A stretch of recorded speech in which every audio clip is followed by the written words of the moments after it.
for today's video ay meron tayong Basta, today is a very special day. yes, blessing. So may blessing kaming natanggap at hindi namin na-share to talaga almost 1 year na ano. Saka ako napansin nyo, yung mga nakaraang buwan, nakaraang araw, nakaraang linggo, medyo hindi kami naging active sa vlog. Isa siya sa dahilan ba't naging busy kami. Yes. So, very excited na kaming ipakita sa inyo. Actually, sabihin na natin, blessing pa lang to. Yes. Wala pa yung tour. Oo. Alam nyo kung anong blessing? Ito. Ito lang naman, house blessing! So guys, this is it. Ito na yung dream house namin ni Baby. Yes. Hindi pa naman siya totally dream house natin. Kumbaga, parang isa to sa mga pangarap namin. Baby, kasi nga lumalaki na yung pamilya namin. So, kailangan na talaga namin mag-expand. Yes, o di man sa gano'ng kalaki yan, Oo. importante, maparanas namin sa mga anak namin yung hindi namin naranasan Yes. ng mga ganong edad namin. So, excited na ako na i-share sa inyo. Pero hindi siya talaga guys kalakihan. Pero may ano to, love and efforts. And siyempre sa mga tulong ng mga tao sa likod namin like X Project, Sir Dennis. So, kung nakapasin nyo, ito yung garahe. Una ko, hindi sa akin to Boss Monching! Sir Monching, thank you and boss. Pinakarap nyo. Pinirang sa akin ni Boss R. So, makita nyo medyo di pa siya talaga totally full, tawag dito yung mga tiles, medyo hindi pa makalimisa kasi nga gusto na namin talaga lumipat mag-asawa para bago magpasko, dito na kayo magpapasko. Medyo malayo sa bahay namin, nakita nyo naman, di ba? Saka biglaan yung house blessing na to, talagang minadali namin kasi lahat kami excited, lalo na yung mga anak Anak namin. namin. So, yun na. So, mapasok tayo. Pakita mo muna yung pinto Ito natin. yung pinto namin. Ito yung pinto namin, Binley. Kasi nga, stands for Norvin and Love. Lovely. So, guys, ambag na ako. Kasi bin FPV lang, di ba? Ito may lina. So, ibig sabihin, lovely. Saan kami yung pinto? Ayan. Mag-a-unlock yan. Inuuna kasi yung garden ko. Ayan, yung garden ko. Gusto ko pasalamat kay Paula sa pag-design ng malupitang garden. Ayan, kulang-kulang pa yan, pero ang ganda na niya talaga. So, Hindi ako makapaniwala. o din, hindi rin ako paniwala dahil dati nung bata ako, naalala ko dati, NPA talaga kami, no permanent address, kung saan kami nakikitira, nangungupahan. So ngayon may sarili na akong bahay, talaga naman sabi ko na pinagawa namin, talaga, thank you Lord. Ng upa. Yes, lahat ng papuri ay kay Lord talaga. Yan, thank you Lord. And syempre, salamat sa inyo mga kabugo. Salamat din sa suporta ninyo sa amin. Ang tagal din, almost 45 years. So ito yung bunga nung pagbablog namin. So habang wala pa si yung magbe-bless, saka sila X-Project, yung sila kasi nag-interior, saka si DNDJ Construction, sila Sir Dennis. Tingnan mo natin yung salas. Yes.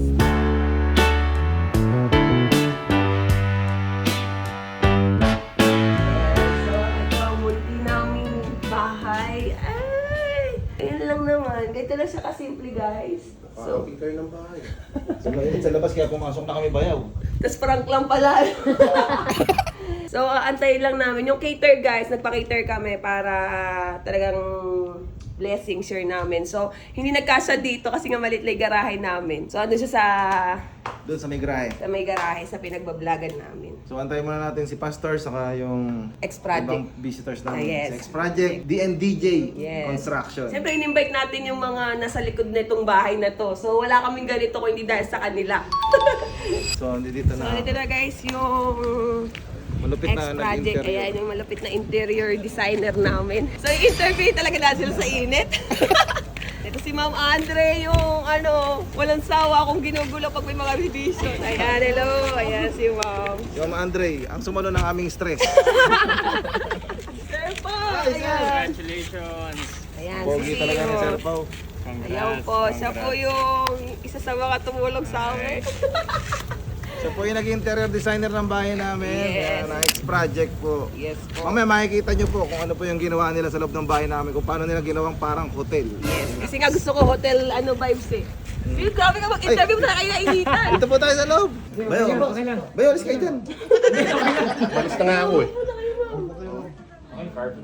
Sige po, okay lang po. May vacuum po kami. Basta po kayo, pwede kayong umapak, sila lang hindi. Kayo nag-supply niyan, sir, kaya walang problema. Papalitan nyo naman eh. Pero pag sila po yung aapak na may sapatos, magmumura po talaga ako. Hindi na po. Dahil lang, itatago ko lang yung mga ano. Ba't doon mo lang kayo sa backdoor? Doon mo lang kayo sa backdoor na may bisita ako, no? Ayaw, Beto, kasi asitago mo na rin. Yung kakaan, lumayas kayo dyan. Hindi naman kayo invited kasi.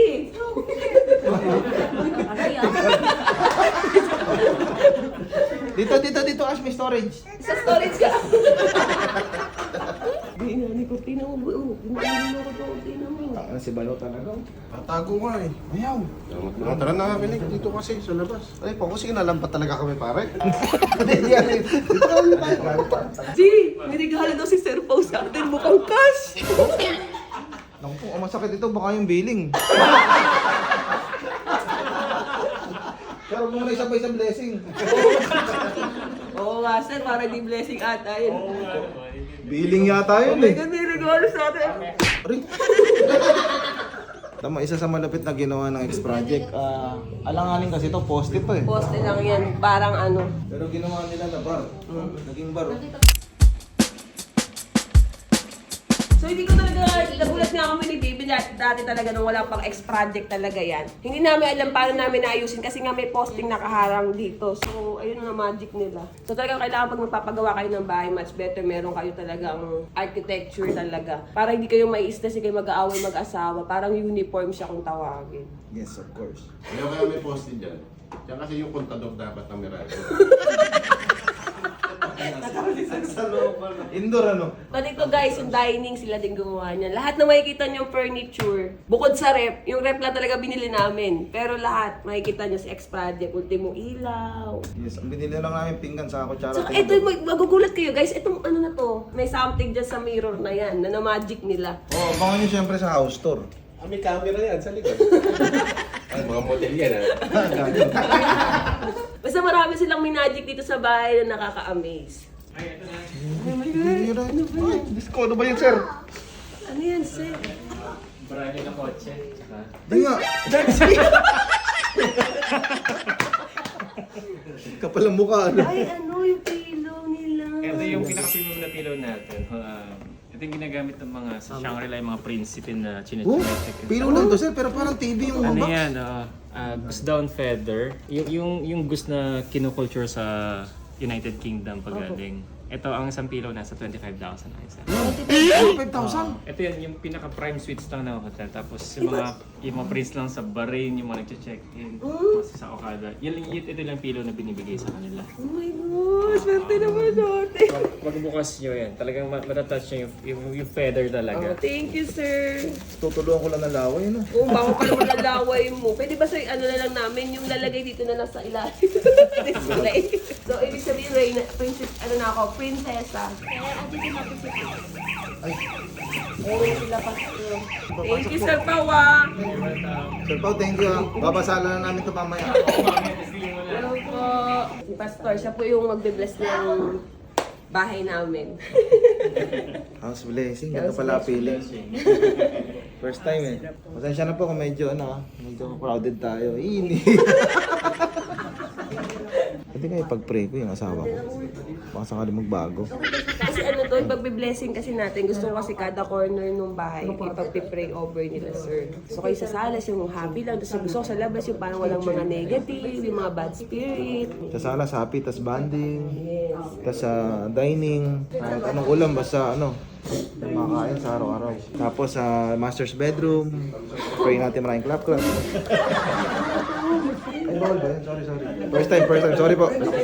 Okay, let us bow our head. Let us pray. Dear Heavenly Father, we thank you, Lord God, for this day that you have made, Lord God, to dedicate your blessing sa De La Peña family, Panginoon, kay Norping, at kay Lovely. Truly, Lord God, ikaw ang ulo na lahat ng ito, Panginoon, kung ba't sila narito ngayon, kung ano meron man sa kanila, tunay nga, ikaw ang nagbigay ng blessing na ito.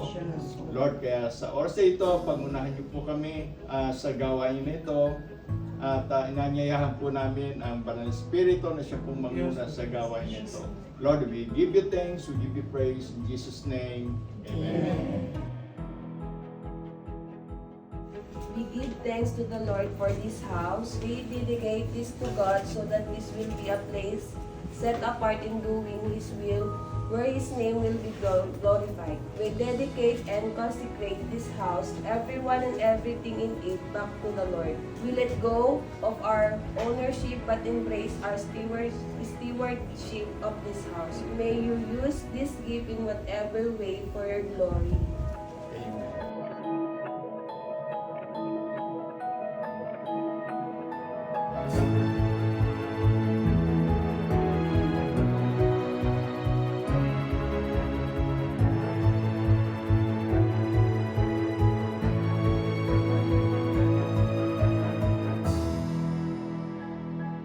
Pagchismisan pa yung asawa ko pero masasabi ko lang first time namin magpa-house blessing, so ang sarap sa feeling, very mixed emotion. Hindi ko malaman kung maiiyak ba ako na basta halo-halo yung nararamdaman ko. Ang saya sa puso, parang may butterfly sa tiyan. Nakakatuwa, nakaka-bless. Binilas tayo ni Lord.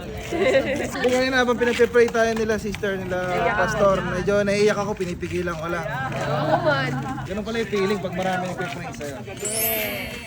Ayun kayo, nagpakita talaga kami guys kasi di ako marunong magluto eh.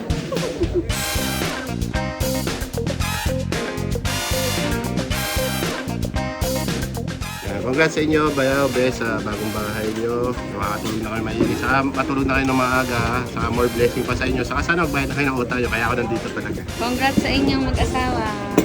Congrats nga pala sa kay Bes, kay pare. Yan. Excited ako dahil nagawa na yung bahay. At saka tutulog na ako dun eh. Tutulog na tayo ron guys ha. Yun, congrats kay Kuya, ayun, tsaka kay ate, syempre, yun, congrats sa bagong bahay nyo. Yun, pumunta lang kami dito para kumain.